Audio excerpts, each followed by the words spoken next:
La clé pour comprendre la parabole de la vigne et ce qu'elle dit sur les chefs religieux se trouve au verset 43 où Jésus fait de leur manque d'obéissance une affaire personnelle.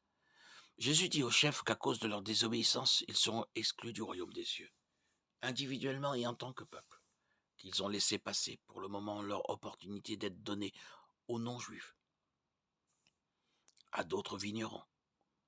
Ce sera plus qu'ils ne peuvent tolérer. Nous le verrons au verset 45 et 46 où il dit qu'il y aura un nouveau peuple de Dieu composé de tous les peuples, qui remplacera temporairement les Juifs afin que Jésus puisse établir son Église. Cela changera la façon dont Dieu traite l'homme de l'ancienne dispensation de la loi à une nouvelle dispensation de la grâce de Dieu. Cela inaugurera une période où l'homme ne comprendra plus le pardon des péchés comme l'œuvre de l'homme à travers ce qu'il fait ou ne fait pas, ou par les sacrifices d'animaux sur l'autel, mais par l'œuvre de Christ sur la croix.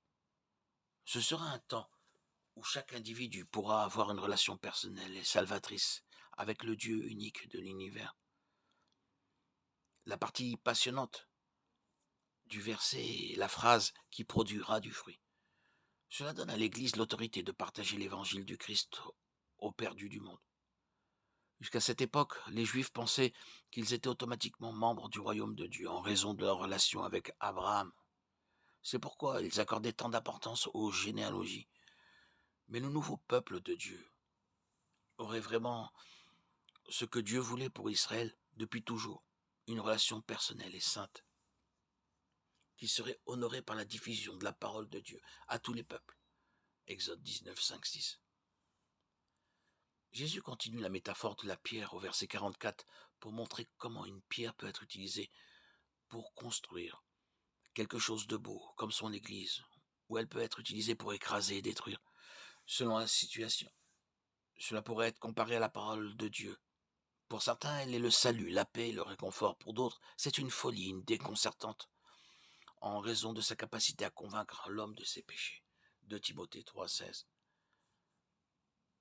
Toute écriture est inspirée de Dieu et utile pour enseigner, pour convaincre, pour corriger, pour instruire dans la justice. Les versets 45 et 46 nous donnent trois aperçus de la psyché du grand prêtre de l'établissement religieux.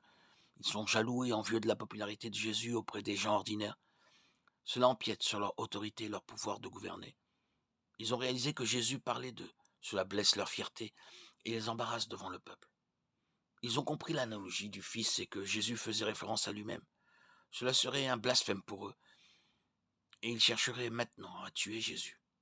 À partir de là, les dirigeants se réuniraient en secret pour planifier comment ils se débarrasseraient de Jésus. Pourquoi tout ce secret? Le peuple pensait que Jésus était un prophète de Dieu. L'arrêter pourrait provoquer un soulèvement. Un soulèvement mettrait en péril les relations des dirigeants avec les autorités romaines, ce que les Juifs ne voulaient à aucun prix. Nous devons appliquer cette parabole à notre vie en nous posant deux questions. Premièrement, avons-nous appris à connaître Christ comme notre Seigneur et Sauveur ou l'avons-nous rejeté comme l'ont fait les dirigeants juifs? Le processus est simple. Tant que nous sommes sincères dans notre recherche d'une relation avec Christ, nous devons reconnaître nos péchés, puis accepter Christ comme le seul qui peut nous sauver de la peine de nos péchés. Deuxièmement, si nous sommes croyants, qu'avons-nous fait de Jésus? Sommes-nous comme les mauvais locataires, rejetant sa parole et menant une vie de désobéissance? Si c'est le cas, nous devons étudier la parole de Dieu et prier pour être guidés, rechercher sa volonté pour notre vie et vivre cette volonté du mieux que nous pouvons, instant après instant, jour après jour, semaine après semaine, mois après mois.